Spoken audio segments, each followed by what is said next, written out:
Od lova na glave pa k glavi v karanteni. Spremenjene prehranjevalne navade in samoizolacijski način življenja počasi že terjata davek na psihičnem zdravju mnogih Slovencev, še posebej tistih, ki živijo v stanovanjih.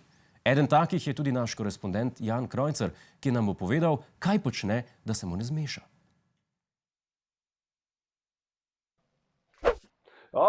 Živijo, Jure.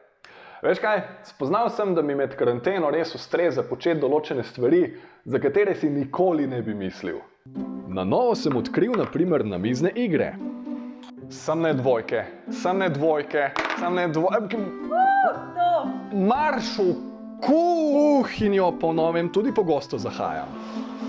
Lahko rečem, da sem že pravi kuharski mojster. Res je kreativno, zabavno in predvsem zelo enostavno. Pišem tudi veliko zadnje čase. In to ne samo komedijo, pač pa tudi poezijo. Veličastna si, ti mojega srca tatica. Ko le vedel bi vnaprej, da tako zahrbtna si prasi. Cajtenge, knjige, berem pravzaprav karkoli mi pride pod roke. Jaj, ta Jankovič, kako bi ga na gobe. Ja, gobe so v teh časih resnično nekaj, kar ti pomaga spremeniti perspektivo. To ni za televizijo. Špinel? Ne! Ekstazi?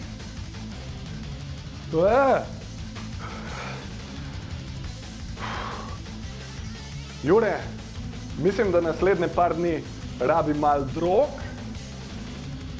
Ne, dopusta.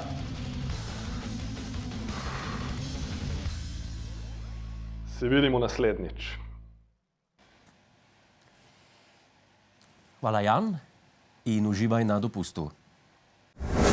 Hej, to je naš YouTube kanal, klikni na ta gumb in se naroči, da boš na tekočem. Polajkaj pa nas tudi na Facebooku in na Twitterju, pa na ulici, pa na kakšnem javnem WC-ju.